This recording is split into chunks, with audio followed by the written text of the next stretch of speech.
After the phenomenal success of Team Trees, Mr Beast and Mark Rober are at it again with Team Seas, a new mission to raise $30 million to remove £30 million of rubbish from our oceans, rivers and beaches. And this is my small addition to the greater whole. Over 70% of the surface of the Earth is ocean. It is comprised of highly diverse ecosystems and provides a wide range of marine ecosystem services that support human society, health and the economy. Now, as I'm sure you are aware, they are in trouble and they need our help. Thankfully, it is not too late. We know what the problems are and we know how to fix them. And in the vein of this channel, always seeking to show the positive possibilities and options, here are some of the ways we have got it right recently. Examples that can lead the way to a better, more sustainable future that benefits everyone and everything. Marine protected areas are a great way to start as we mean to go on. They make up 7.91% of the ocean, comprising a total of 17,852 marine protected areas and an area of 28,652,774 square kilometres. National waters make up the coastal waters that extend out to the limit of the exclusive economic zone at 200 nautical miles. These make up about 39% of the total ocean, and currently about 18.44% are protected areas. However, of the remaining 61% of our oceans termed the high seas, only 1.18% are protected, as can be seen from this chart. But these only just started recently and their takeoff has been very strong. My home nation of the UK, as you can see, is doing quite well, adding new areas on quite a regular basis. And Cabo Pulmo Marine Reserve is another off the Californian peninsula. After decades of overfishing in the 1990s, these reefs were not in very good shape at all. But thanks to the efforts of local citizens, the reef has been transformed into a colourful reserve. Alongside protecting areas, we need to think about species protection as well. A diverse ocean is a healthy ocean, and most notably whales, sharks and cod have been poster favourites as early warning signs for things going badly wrong.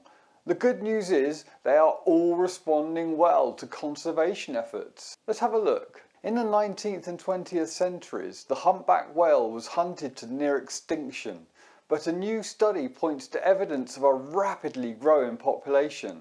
Between 2010 and 2016, research indicated that on average over that period, 63.5% of the females were pregnant, and this could be seen to be rising fast from 36% in 2010 to 86% in 2014.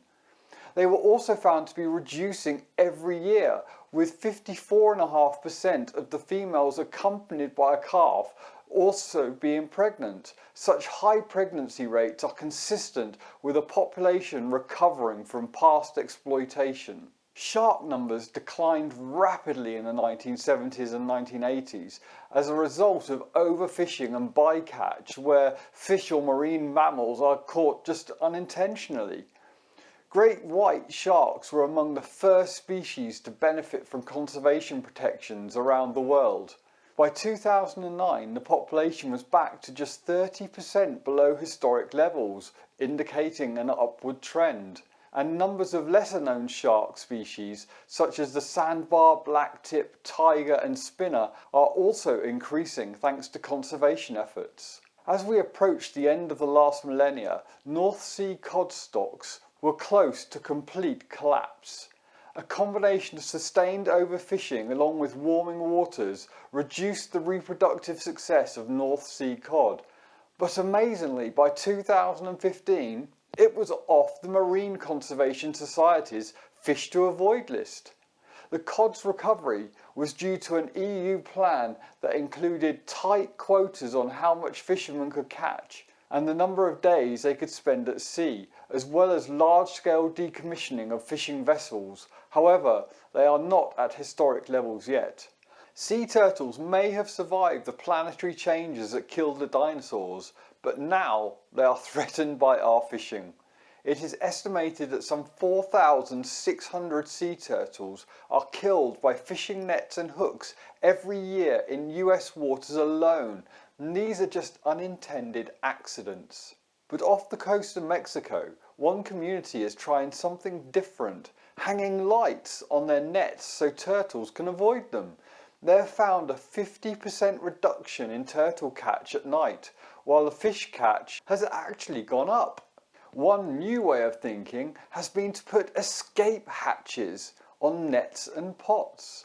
One of the biggest threats to sea turtles, such as the loggerhead turtle that you can see here, is being accidentally caught and killed in the nets. Trapped in the nets, the turtles are dragged through water with no access to the surface to breathe, causing them to drown. To address this problem, the NOAA Fisheries worked with the shrimp trawling industry to install escape hatches into their nets called Turtle Excluder Devices, or TEDs. A cross-hatch of bars in the middle of the net create a grid large enough for small shrimp to pass through, but not turtles and other animals. When they hit the grid, they can then swim out through a hole in the net and escape. Before TEDs were installed, an estimated 70 to 80% of turtle strandings on beach were caused by shrimp nets, but since they were installed by US shrimpers in the Gulf of Mexico in the late 1980s, strandings caused by shrimp nets are estimated to be down by at least 44%. And in trapping devices such as lobster pots, escape hatches like this enable the young to escape and others that were not intended. This allows them to grow old enough to reproduce, which is essential in maintaining a balanced system. Atlantic puffins used to be quite common along the Maine coast until the late 19th century, when hunters killed them to collect their feathers and eat their eggs and meat.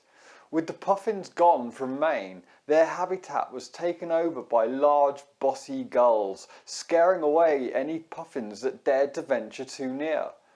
But in 1973, a biologist named Stephen Kress began a bold experiment. He and a group of scientists brought puffin chicks from a large colony in Canada back to one of the main colonies. They raised them as their own, feeding the chicks twice a day until they left their nests to go to sea. They hoped the puffins would remember their birth colony and return to raise their own chicks there someday. Well, the scientists waited for 9 years, not knowing if their experiment worked, and in 1981 they finally saw a pair of puffins and their chick nesting on the old abandoned colony.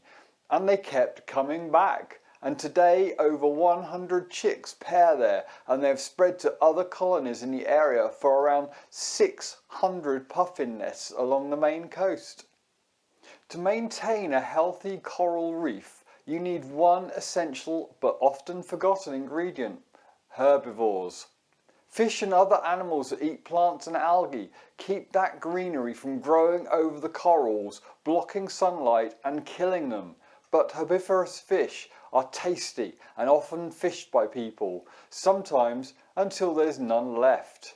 In West Maui, fishing for herbivorous fishes and urchins has been banned, and they're now making a comeback to protect the reef from becoming smothered by algae.